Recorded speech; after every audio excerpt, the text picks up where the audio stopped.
Hi everyone, my name's Jenny Rogers. I'm Principal Social Worker for Wolverhampton City Council. We're here today, I'm here with my colleagues to talk to you about quality, diversity and inclusion, Wolverhampton perspective. And to do that, we have produced a film which we will be showing you shortly.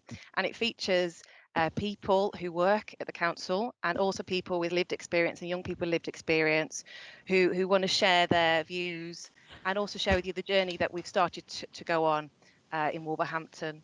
And I hope it's thought-provoking, I hope it's inspiring, and I hope it starts some individual reflection as well as wider reflection and discussions, maybe taking back to your groups, organisations, wherever you come from. And love you to make comments during the video in the chat about anything that crops up, so we can have some reflections as well. And yeah, just really proud and pleased to be here on behalf of Wolverhampton. So I'll hand over to Sonia now to introduce herself. Thank you, Jenny. Hello everyone, my name's Sonia Mahay. I'm a service manager for safeguarding and exploitation.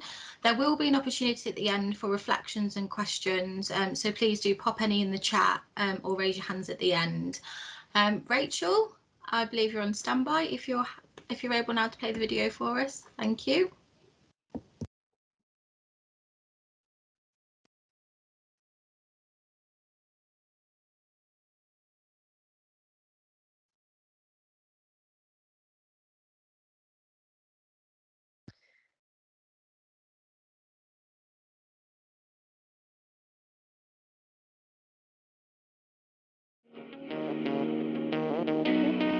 I'm really pleased to be able to share with you how the City of Wolverhampton Council has responded in the wake of the murder of George Floyd and addressing the inequalities within our society, which were starkly revealed. Over the last 12 months, we have come together as one council to show solidarity and work towards stamping out racism and all forms of prejudice and discrimination. As Director of Children's and Adult Services and a qualified social worker myself, I am proud to be part of a council which has taken strong action to address inequality, celebrate diversity and promote inclusion. We've made a commitment to become an organisation which is more representative of the communities we proudly share. This year, we've introduced a mentoring scheme for Black, Asian and minority ethnic employees to develop the next generation of leaders, and have been developing our 4 equality forums that enable colleagues from across the whole council to share and progress issues on different equality themes. Directors from our senior leadership team attend each of these forums, whilst we've extended invites to forum members to attend the weekly senior leadership to ensure equalities is always part of our discussions and strategic development within the council. We celebrate and mark key events such as Black History Month. We organise a local LGBT Pride event. This year, the Council have launched the Brilliant Leaders programme, which is a targeted programme designed to support middle managers from a Black, Asian and ethnic minority background within the organisation to ensure they are equipped with the skills and confidence to drive their careers forward. The Council has recently launched Safe to be raised by employees, which was launched after recent discussions with colleagues around Black Lives Matter. An external and independent provider has been commissioned to facilitate this to ensure colleagues have a way of reporting concerns confidentially. We are exploring training to support managers across adults and children's services to enable them to facilitate conversations to support good discussions around equality and diversity. We've developed a practitioner forum to reflect on our services and how we tackle inequality for the children, young people, families and adults we support. And this will directly impact on future service development and practice. I'm really proud to be part of a council that has taken direct and strong action around equality, diversity and inclusion, and is leading on this from the top down. We know we are on a journey and there is more we need to do, but we are very passionate and committed to change. I hope you will enjoy hearing more about the work we are doing. We are determined to make Wolverhampton fairer and a more equal and inclusive city, to create a place where everyone, whatever their background, can reach their potential. This deeply held vision is at the very core of how we work, and we're relentless in our determination to reduce inequality and improve lives of our most vulnerable residents. As a council, we are responsible for providing a range of services that directly affect people's everyday lives. The council will tackle disadvantages by addressing the substantive issues being experienced by both the majority and our minority communities in the city. Both adults and children's social care services are working hard on their service equality plans, and some great progress has been made. For instance, in children's services, there is a staff practitioners forum to tackle key equality issues, which is an addition to our 4 corporate staff equality forums for the council. Both services continue to work hard to ensure services delivered remain accessible and responsive to meet the needs of our diverse communities we serve. And we will make sure we provide an equal focus on all the protected characteristics and make services available to all. By improving the equality monitoring information we collect, we will better understand the gaps in our service provision and look to improve and tailor our services to meet specific needs. And finally, I know my colleagues in adult and children's social care services, they care deeply about our communities, our people, and the uniqueness of our people, and this to ensure they meet the differing needs and expectations of our people and communities that we serve. Thank you.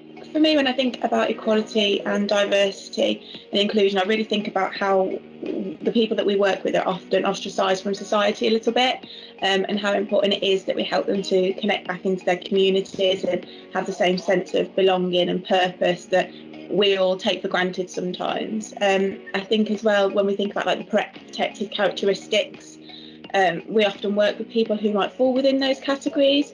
So it's important to be mindful of that and make sure that we're sensitive to it and that we have the right training and we connect them to the right resources that can be really useful for them to make sure that they have a sense, like I say, of community and belonging as well. And I think in terms of like the diversity of it, it's about being really mindful of that when we're kind of structuring, whether it be care plans or anything like that, that the cultural sensitivity that we need has got to be at the forefront to make sure that the support we're getting for people is right for them. So there's a gentleman that I'm working with at the moment who is currently detained in a mental health hospital. And with him, there's been a lot of stigma around his diagnosis and around risks that he may pose to other people. Despite there being very little evidence for this, it's all based upon kind of hearsay and historical things that happened 20 years ago. The people who are supporting him from kind of the health side are really keen for him to go into a nursing placement, despite him only being in his early 50s, because of the risks that they feel that he poses based on his diagnosis. So I've been working really, really hard with them and him to kind of dispel some of that stigma and make sure that his voice is heard in that. He's really keen to go back to the supported living that he lives in and has done for many years, and his family are really keen for that too. It's been a really long process to get everybody on the same page, but through sort of dispelling some of the myths around it, through him being able to talk about his feelings and how he feels that the stigma has affected him, they've really got a really good grasp now on the individual that I'm working with and what he would like and how they can manage things a little bit better, to be a little bit more person-centred in that, and really thinking about how he can be included in it and be included in the wider community as well, rather than being placed somewhere that he doesn't want to be, seeing him really kind of sad and frustrated by that, and then potentially an escalation in his behaviours or a deterioration in his mental health. But that's been a really difficult process because the inclusion around this gentleman's diagnosis is just not quite there yet in wider society. So it's really been a bit of a slog to get other people to see him for him, rather than the label that is his diagnosis. So as social workers, we have a duty to work in line with professional standards. Our role is to value each person as an individual and to promote social justice and confront and resolve issues of inequality and inclusion. We have put together equalities training within Wolverhampton, which will be available for all practitioners to attend. Some of our aims and objectives of the training is to raise awareness around the meaning of anti-discriminatory, anti-racist and anti-oppressive practice, raise awareness around the importance of cultural competence in social work practice, and to reflect upon how our own values can impact upon our practice. As part of the training, we've also introduced new tools that we can use with adults, children and families, and also tools that we can use as practitioners to reflect on our practice. So a lot of the content of our training has been inspired by the Black Lives Matter movement, but we will also be looking at a number of other issues to do with equalities. We do in particularly look at cultural competence and encourage workers to reflect on what it means to be culturally competent in our practice. So throughout the training, we do try and convey the message that social workers don't necessarily need to be highly knowledgeable about different cultures, but must be open, respectful and willing to learn. Diversity is obviously multidimensional. It includes race, disability, class, economic status, age, sexuality, gender, faith and belief. And although the training scratches the surface in terms of looking at each of these, the purpose really is just to get people thinking and reflecting on their own views and bias and how we can be culturally competent practitioners going forward. We're keeping the equalities message alive through equality and diversity forums. Equality is also discussed as part of supervision. We also have unconscious bias training, and we are encouraging practitioners to use the toolkit that has been created, which consists of tools for adults, children, families and reflective tools for practitioners to use. We also have identified equality champions within the local authorities. So we acknowledge that this is the start of a long journey, but we also hope this training will give workers the confidence to start to have conversations with adults, children and families around equalities and identity. The purpose of all of our work is to raise awareness and encourage practitioners to be more reflective in their practice. Hello, my name is Kai Barton and I'm a Public Engagement Officer for the Carer and Community Support Teams. Whilst I don't know the background and the history of the carers that I work with, and neither do I have access to their files, we are here for the here and now, to support them in being them rather than being outwardly bureaucratic.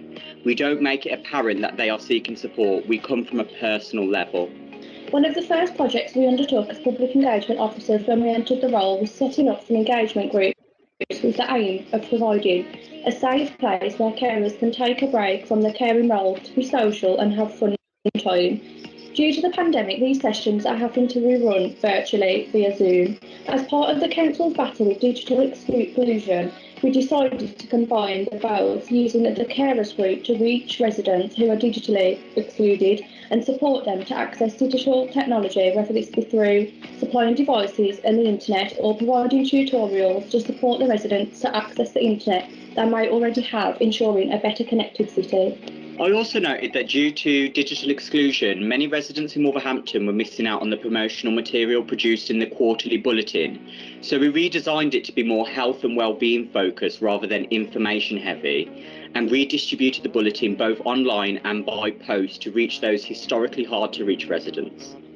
Digital exclusion in this day and age is a huge barrier to education, employment, and amongst other things, this is why we are working hard with Heather Clark and the digital exclusion work stream to ensure that Wolverhampton is better connected in line with our Relight the City project. Young carers have been historically left out of carer support nationally. Our aim here at Wolverhampton City Council is to involve young carers in engagement plans and ensure they are being supported the same as their older counterparts. To do this, we have rejuvenated the social media channels, including Twitter, Instagram and Facebook, in the hope this will attract the younger generation, causing an increase in engagement. Well, I went into care when I was 5, and my first foster parents were white, and they were brilliant. They were absolutely brilliant. I stayed with them for 2 years because my social worker wanted me to move to a black family just to suit my culture needs. But while I was there, they knew how to do my hair. They didn't even feed me pork or anything because they kind of had an idea that I wouldn't be eating pork naturally. They were brilliant. I couldn't be more thankful for them, especially as somebody so young to be moving into care. They did everything that a foster carer should do. It's good to place children in a placement which fits their culture needs, but at the same time, if that young person's happy, then they shouldn't really be needing to move all of a sudden. Well, growing up, I learnt a lot about Black history, and I learnt a lot about, you know, my culture and how to do my hair and how to do stuff like that through my black foster parents. So that was quite, well, that was pretty much a bonus because they don't teach you these things in school. And growing up, I would go to Saturday school, which I'm still a part of now, and they taught me Black history. They taught me about Black celebrations like Kwanzaa and everything like that. And I learned. Well, I also went to a summer school, and I used to be a part of like a Black identity group. So it was nice to be around, you know, people that were my race, my culture. So because that way it helped me learn a lot more. So there was a lot of good things that impacted me, especially now, because I don't know where I would be without what I'd learned as a kid growing up.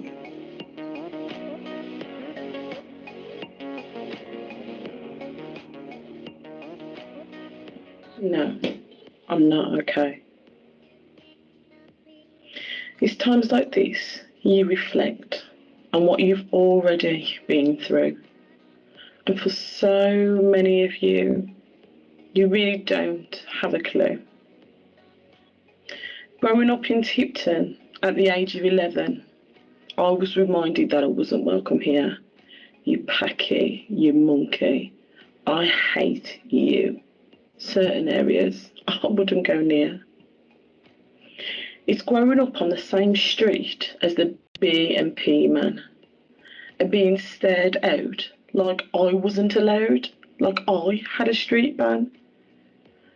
It's having racial parties push Keep It White through your door. It's crying and crying and crying because you just can't take it anymore. I remember when I was 6 trying to rub the black from my skin. I was made to feel like being black was a punishment deep within. I remember my mum finding me with sores from how hard I rubbed. I remember my mama asking me what I'm doing, but my shoulders, I just shrugged. It's having horse poo thrown at you and hearing constant racist words. It's walking into a shop and security follow you like a herd. It's walking behind someone as normal people do, but they grab their bag tighter because they're so scared of you. It's going for interviews and you see the shock when you arrive because from your name, they didn't expect to see a girl like me thrive. Growing up, I attended a Saturday school where we learned so much more than what we learned at normal school because black teachers was all I saw. I learned more about my culture and the amazing achievements of so many. I learned to lift my head high and be confident in front of many. I've not watched the whole video of George Floyd, but what I saw hit me deep. A police officer abused his power. With his knee, he put him to sleep. Not the usual way to sleep, but the one he'd see life no more.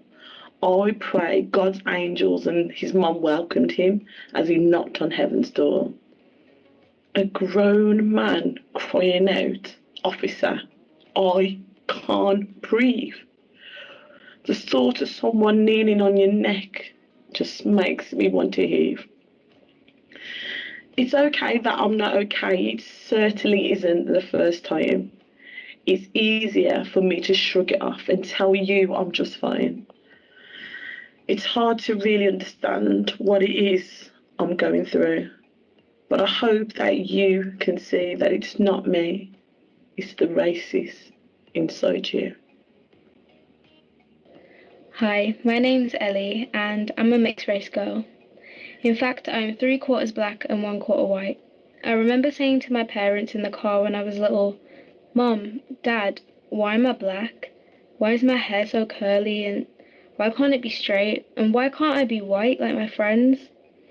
It's like I saw the racism and hatred in the world towards people who look like me, and that caused me to loathe my curly hair and my melanin, but I can say with full confidence that growing up, I've learnt to embrace it and to accept it.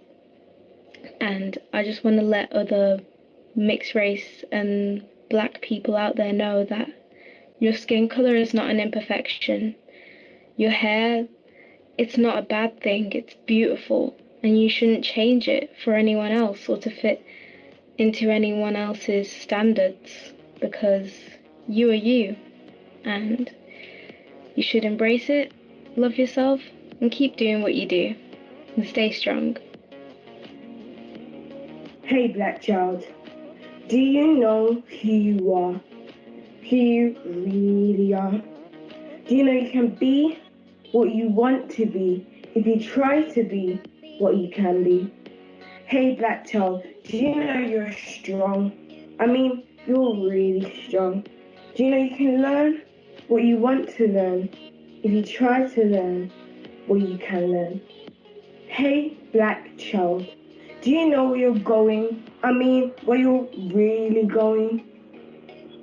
Do you know you can do what you want to do if you try to do what you can do?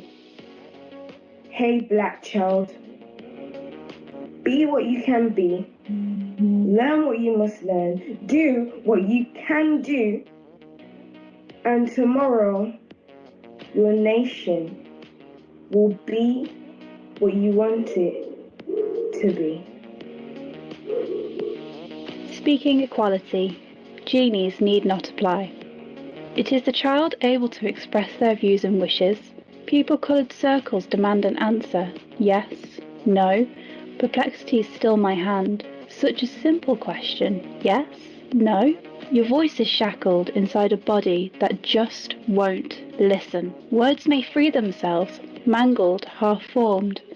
No, a perfectly formed hand hovers. No. The human condition is not prone. Your eyes speak your stories, if we care to look. Your gaze draws the journey, like the plot of a book. If we read tomes in your tone, if we care to see, words are such a tiny part of communication to me. Yes, your wishes. No genies, please. Are not found in linguistic lamps, waiting to be rubbed free. We are not their masters, and they're not only three. Is the child able to express their views and wishes? Pupil-coloured circles give an answer. Yes. Smile, cry, blink, squeeze. We'll hear you. Having the attributes of all people, as opposed to animals, divine beings, or machines.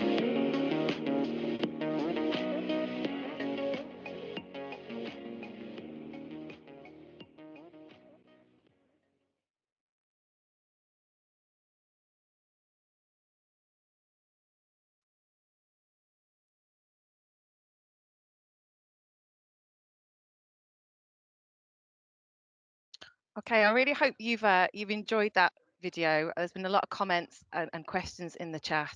I mean, I was blown away by some of the poems myself when I heard them. So I hope you've enjoyed listening to them. I know some of it might have been challenging, but it's thought provoking and it's conversations that we need to have. So shall we? If we've got time, I know we haven't got long, but if we can go through some of the questions, perhaps, is that okay? I know there's a question about the safe place scheme at the start, and that's a scheme that we've, from a corporate position, the whole council have listened to feedback. Our chief executive goes to a lot of the equalities forums that are run and hears what employees are saying and what they feel they need. And in wake of Black Lives Matters, this was particular suggestion around having a place where employees can go, and it's run by an independent provider. I think it's See, Hear, Speak Up, I think it is. And where they can raise issues, and it's across the board. It's on all issues, harassment, bullying, around all protected characteristics, and they can be investigated and looked at independently, so people feel like it's a safe place to raise concerns. So that was one of the questions. I know that. Sorry, have I jumped in and I shouldn't with the question? No, you're right, Jenny. And also we have the practitioner forum for social workers as well, in which we've got subgroups that look at particular areas of focus for us. within children's social care to look at what actions we can take to move forward, and that's around creating safe spaces to talk, and looking at data, and looking at our data is a question around our data, but looking at ourselves and understanding ourselves. And that's what's really important for us to understand what the trends are, and what we can do to support our social workers and our children and families that we're working with. Absolutely. I think there was a question around co-production from a children's perspective. Sonia, I know you've done a lot in children's. I don't know whether you can speak a bit about that, if that's all right. Yeah, so the videos that were shared within our video, we do lots of co-production, and our corporate parenting team do lots of fantastic stuff working with children and young people. We've also done some gamification around equality and diversity that our Children in Care Council have been heavily a part of. So absolutely, co-production is absolutely the heart of everything that we do. Yeah, I think from an adult's perspective, we need to think about that a bit more. We do a lot of engagement and consultation, but I think there's more that we can do. And I think the video probably shows that we're on a journey. There's loads more that we want to do. There's loads more that we need to do.